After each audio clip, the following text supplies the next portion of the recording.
Welcome to TTG's latest face-to-face interview. I'm the news editor Jennifer Morris, and today I'm joined by Phil Ponsonby, who is Group Chief Executive of Midcounties Cooperative. Welcome, Phil.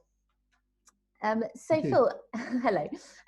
Been obviously a very, very busy time for the group. Obviously, you cover a few of the different divisions of Midcounties. Do you want to take us through a little bit about how things have looked during lockdown and during the pandemic for the business? Yeah, so looking at the group overall, obviously Midcounties operates in a number of different areas, including food retail, pharmacy, funeral, childcare, nurseries, travel. We also have a utilities partnership arrangement. Mixed fortunes, as you can imagine. Obviously very strong in terms of our food retail business throughout, continues to trade ahead of where we'd expect it to be at this time. And also increased demand in our pharmacy operations, our online pharmacy proposition, and also our funeral business. So as you can imagine, seeing increased demand. But along with all other travel operators, obviously, significant challenges in our travel business throughout and since March. A lot of the work being done to either cancel or rebook clients' bookings, and that's where most of the focus has been. And then we also run a childcare nursery business, as I said, and of course they've had some difficult times as well. I think 2/3 of our nurseries were closed through most of the lockdown period. Yeah, I think you said that the sort of strength of the other divisions recently has allowed you guys to put a bit of a focus on travel, at least going forward, perhaps not right now, but are you able to talk us through a little bit about some kind of wider plans going forward for your travel division? Yes, certainly. Firstly, we're owned by 700,000 members, and we talk to our members a lot, and we've done so throughout this year, talking to them about what their attitudes are, what they want to do. And the one thing that's loud and clear is that our members see our travel business as an important part of our operations. They want to book with us, and increasingly so. And indeed, many of them saying as soon as they feel safe to do so, they're booking a holiday. It's high up there on their priorities, which I think is good news for us and the wider industry as well. So, we want to meet our members' demands going forwards in new ways. And at the moment, we've been fairly restricted in that respect, because obviously we operate across quite a wide geographical area, but don't have travel branches in the majority of our other locations. And so, we've wanted to increase the network of branches, and that was behind the decision to take over a number of the Central England Co-op branches, and more recently the Carrick travel branches. Just allows us to concentrate some branch operations in areas where we know we have members that are looking for that type of proposition, but also enhancing and improving significantly on our digital channels. It's an area that we recognise that we've been weak on in the travel area, and of course with many of our members living out of reach of a branch, they will rely heavily on the digital and perhaps the home working operations as well. And so we're putting a lot of effort into those. So it's very much a multi-channel approach to our travel business. We want to ensure that if any of our members want to book with us, they can book with us, and that's where the investment's going in.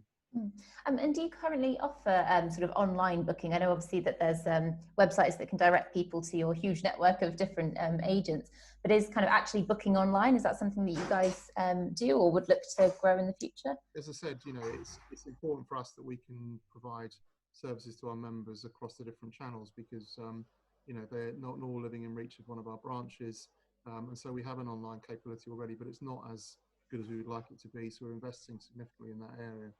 We feel that's really important to give people flexibility, because maybe in the future they want to use an online service for a relatively basic trip, city break or a 2-week European destination break. But if there's a more complex requirement that requires bolting together quite a lot of different things, then maybe you want to sit in branch and really listen to an expert. And we have some great people in our branches that have that expertise, and indeed through our PTA network as well. Okay, brilliant. And in terms of, you said about having perhaps branches in areas that aren't currently kind of covered by you guys, do you have anywhere in particular in mind, or is the sort of sky the limit across the UK? Well, we've been careful, because obviously, we're looking at locations, but we find that in market towns, traditional co-op market towns tend to be good for us, and there are a number of those which no longer have a co-op travel agency there, and so we're still looking at those opportunities. Okay.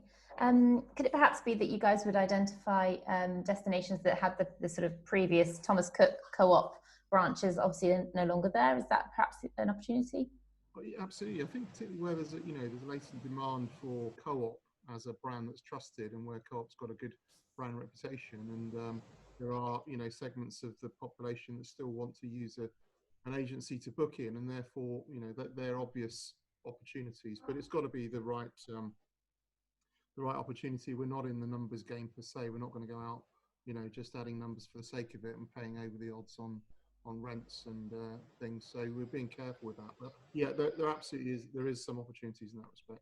Okay. So in terms of taking on the Carrick branches and the Central England ones, was that more just a case of opportunism rather than you'd always had your eyes on those particular brands or anything like that? Um, I think we've admired the Carrick travel operation for some time because it's good quality, and I think we see that in their average booking value compared with our own. So we felt that we could learn something from them in terms of their specialism. So we'd admired them for some time. We've not been making approaches to them, but we had sort of stood back and admired them. In terms of Central England, I think that's been a strategic conversation where Central England had around 24 branches, not really looking to invest long term, and therefore not a strategic business for them, whereas travel is a strategic business for us. So that was more about, well, it makes sense for us to take them on and be able to continue to offer a co-op offer to their members as well as our own in those locations. Yeah, absolutely. And I think I'm right in saying that the retail network now stands at about 78, I think, with the new additions. So I don't know, I don't suppose you've got any particular kind of figure in mind for how many branches you guys would like overall, or is it very much just a case by case basis at the moment?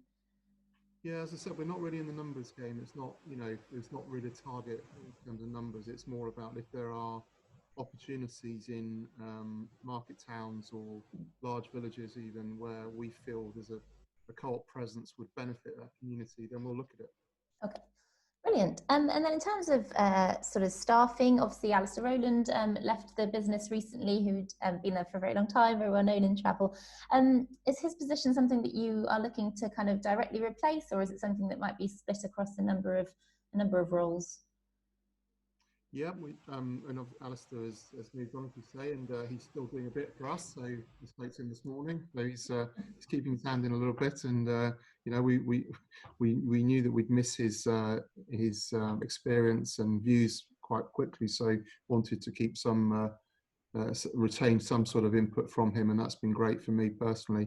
So, but I am in the process of recruiting a new exec member for our team who will be responsible for travel and leisure services, as we call it. And actually, Alistair's remit had grown to include more areas than just travel. He took up responsibility for childcare and pharmacy and funeral. But we feel where we are now with travel and with the ambition we have for it, we're looking to recruit someone with real experience in the area, particularly commercial digital experience, and therefore we're going to ask them to focus purely on our travel and leisure operations going forwards. We launched or we're piloting a new member reward proposition now, which we see has been a very important component for building our travel proposition going forwards, and therefore we feel that in making this appointment, it's right to make an appointment from someone that has industry experience and that can focus on developing our omni-channel approach to travel. Okay, brilliant. And is that something that's out for recruitment at the moment? Are you already having interviews, or? Yes, we're using an agency, Odgers Bernson are doing the recruitment. They're running the recruitment process for us at the moment. So they're in the process of interviewing and doing the first stages, and then I'll start to see people in the coming weeks. Okay, brilliant. And we obviously wrote the news recently about Paul Dale and Louise Renyard leaving, who had kind of moved over as part of the Central England deal. Was that always sort of part of the plan? Are there any more sort of changes to personnel coming up in that way? Yeah, I mean, I wouldn't say it was always part of the plan. I think it was more a case that the Central England had a bigger travel operation than they transferred to us. As I said, there were more sites. I think Paul had dealt with that and also managed their involvement within the the Freedom Travel Consortium, because of course originally they were members of the Freedom Travel Consulting that came over to us following the Thomas Cook collapse. So I think they had a wider remit in that respect. So of course, once the branches came to us, I think there's more of a logical review in terms of what's needed. So I think that was really what it was about. But they've certainly, both of them played a really important part in bringing the branches over in a seamless way. And we're really grateful for the work they did in that respect. Yeah. Brilliant. And any other sort of plans for kind of head office growth other than the person replacing Alistair's role? Presumably, you might need a bit more tech capability, perhaps, if sort of online is something that you guys are looking to grow. Yeah, certainly in terms of digital teams, we expect that to grow, but also in terms of commercial team as well. We have Coop Holidays, which is our own sort of tour operations, quite small at the moment. We're seeing growth in that area, and we feel that's an area we need to put more resource in terms of our ability to manage those sort of commercial responsibilities and requirements going forwards. I mean, I'm being careful because in recruiting a replacement for Alistair, we want someone that can come in and take a fresh look at things. Give their advice, yeah. hand them over a resource plan or resource structure day one. But yeah, I think in terms of broad principles, the way I see it is that we need to invest more in our digital teams and our commercial teams. Yeah. Am I right in thinking the Coop Holidays, the sort of tour operation, is that only available to your own network, or is that available to other travel agents as well? No, the PTAs are able to use Coop Holidays, and I think increasingly consortium members have been looking at it as well. I think particularly the smaller consortium members are looking at it. Okay, but the idea is to sort of keep that fairly internal, not to sort of roll out as another big sort of B2C tour operator in the market. No, I mean we have really strong relationships with Jet2 and now EasyJet as well, and we recognise they are critical to the core volume of our travel business, and that's not about to change. So Coop Holidays is more about providing sort of some of the elements that aren't part of that core proposition where we can specialise a bit more, and that's where we see the opportunity. Okay, brilliant. And just very quickly to revert back to the new agencies that you guys have taken on. Are they all now open? Obviously, it's a really difficult time for all travel businesses, sort of assessing their retail network. Are the plans to kind of keep all of the ones that you took on open and going? Or? Absolutely, they're trading. I mean, obviously the footfall's low at the moment, as you know, but I think the colleagues working in those operations are working really hard to keep in contact with their clients. So they may not be walking through the door, but they're certainly talking to them on the phone a lot, and talking about next year and the opportunities, but also any bookings they already have. We were quite careful in terms of the transactions with both Central England and Carrick in not taking all of the operations over. So we took over the branches we felt were viable for the longer term. So they're all open, and we have no plans to change that, not for the foreseeable, unless something takes a turn for the worse. And I think we're fairly optimistic that things will improve next year, and therefore, as they stand, they're viable operations. Okay, brilliant. I'll come on at the end to sort of your outlook for the industry, which is obviously in a bit of turmoil at the moment.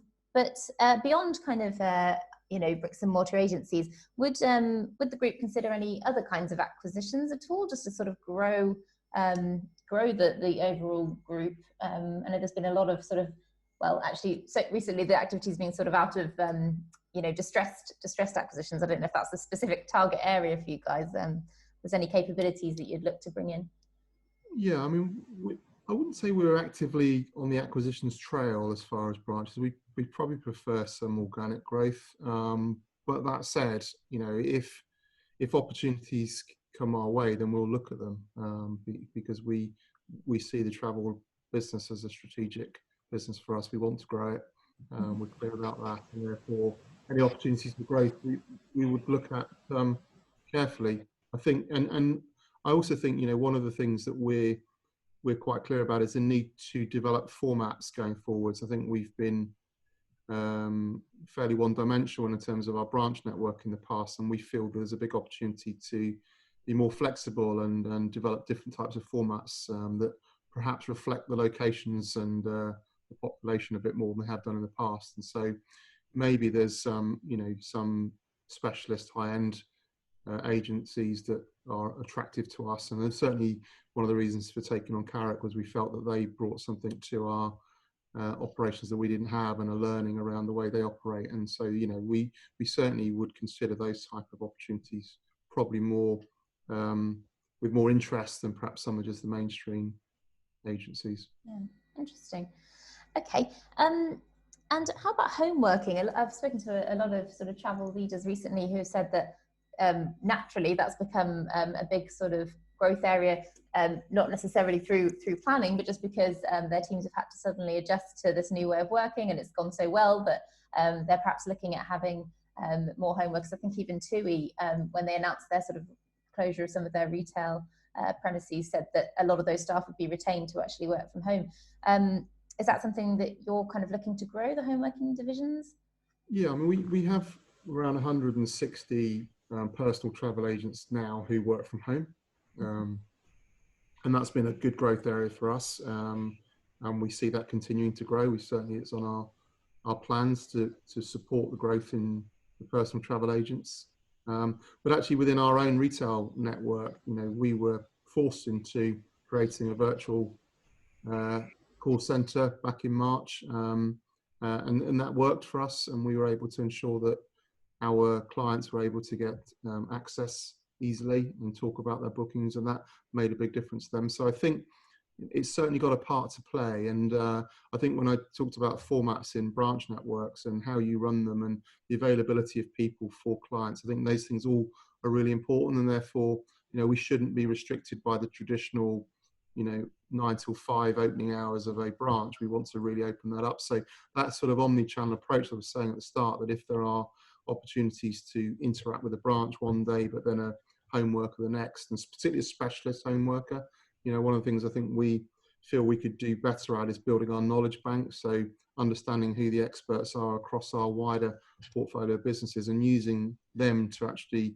provide support to our other travel operations. Yeah. Okay.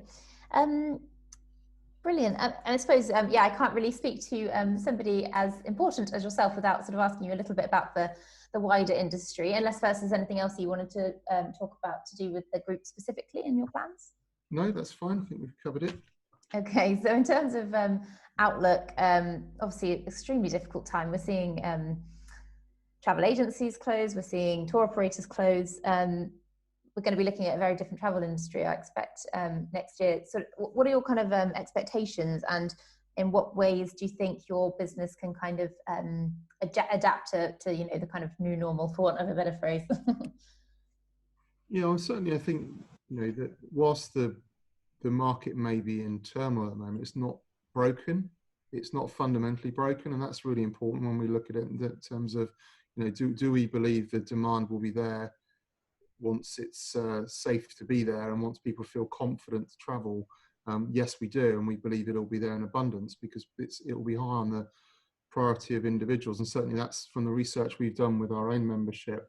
On a constant basis, that comes through that, you know, travel and holidays is high up on people's agendas in terms of priorities, and therefore, you know, we believe that'll be the case. And you know, if the signs are positive as we sort of get towards the end of this year in terms of vaccines or other treatments, that gives people a bit more confidence, particularly for the summer for next year and beyond. One of the great things we've seen, obviously, is bringing forward some of the packages and some of the opportunities for beyond 2021. So it gives you something else to work on. So our feeling is that, you know, with a fair wind, that as we get towards the end of the year and certainly into January, there'll be quite an increase in demand for bookings into next year from where we are now. And we're certainly working hard to ensure that we're there ready to take our share of that opportunity. I think in terms of how we adapt as an organisation, I think it is about flexibility. It's about making sure that people have got easy access to us.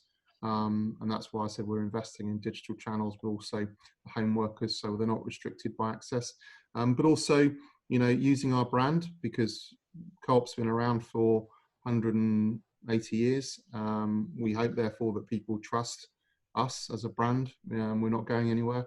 You know, I think that's important for people when they're looking to book, that, you know, they can pay a deposit and they know it's safe. And whilst I know all travel organisations are covered in that respect and do things. I think, you know, one of the learnings that I think we've taken from the last 6 or 7 months is that actually the way you treat your clients through these types of difficult times will stand you in good stead when the good times return. And we feel we've done a really good job with our clients, looking after them, as I said, making sure that they could talk to a real person around their booking or their holiday, making sure that they, you know, they felt protected as far as their refunds or their money. And those are really important things. And we feel that we've done that.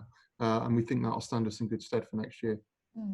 So were you guys not kind of as adversely affected by the refunds crisis? Is a difficult one, isn't it? Because I think a lot of the problem was that organisations weren't getting the money back off of the end supplier, the kind of airlines and the hotels. Yeah. Is that something that you were able to overcome anyway and be able to refund most people who needed them? We were reliant on getting the money back from airlines and tour operators. I think one of the things that was important, though, is there's a timing on when you get the money back. There's also the communication. I think one of the most important things is that, you know, people feel that getting updated on positions rather than just left out to dry. And you know, if someone can talk to a real person, I think they feel more comfortable about that. And so it wasn't just about the timing on the refunds, it was as much about providing updated information, keeping them posted on when we were expecting to receive monies. And also, you know, if we were receiving monies in from different partners, paying it when we received it, so not waiting to receive it all before we paid it if people wanted the money. And I think those are important elements. And of course, in terms of Coop Holidays, we have a refund guarantee on Coop Holidays that will pay it back within 10 days if your trip is cancelled. So in terms of the Coop Holidays business, they receive refunds within 10 days. But in all the other areas, I think it's as much about, as I said, communicating, keeping people updated, you know, letting them know it's you know, where things are at. That's the most important thing. Yeah. Just one final question. I don't know if you've seen in the travel industry news, at least, there have been quite a few calls for sector-specific support for travel, perhaps even going as far as saying that we need a dedicated kind of travel minister as opposed to a tourism minister who has lots of other things under his remit. Obviously, you work across lots of different industries. Is that something that you kind of have a view on? Do you think that perhaps travel is a little bit misunderstood by the powers that be? I certainly think it's misunderstood, and I know, you know, Alison knows this probably better than I in his role as chairman of ABTA. And I think there's been some frustration there in terms of getting a full and comprehensive relationship and view of what's going on. And certainly in a number of the other industries that we cover, such as funeral, or food retail, or childcare, you've got a more specific representation, and that makes life easier. And you tend to be, you know, dealing with people that understand the industry. I think the broad nature of the travel and tourism industry means that it's harder. But I think the last year has taught us that we do need that closer representation. And I think, you know, when decisions are made, it's the consultation process around decision making that I think's been missing. It doesn't feel as if it's joined up. Whereas I know in a lot of our other areas, particularly with the, you know, through the British Retail Consortium or through the social and convenience stores, or, you know, we have quite a good access into government, and there's quite a lot of consultation takes place ahead of decisions. And I think that's been more of a challenge within the travel and tourism industry. Yeah. Well, let's hope that perhaps some of our kind of calls might be heard, and there might be an opportunity for a bit of reform going forward in terms of all of these things. Phil, thank you very much for your time. I think that's been a really interesting chat, and I'm sure we'll hear more from you soon. Thanks, Jennifer. Good to talk to you.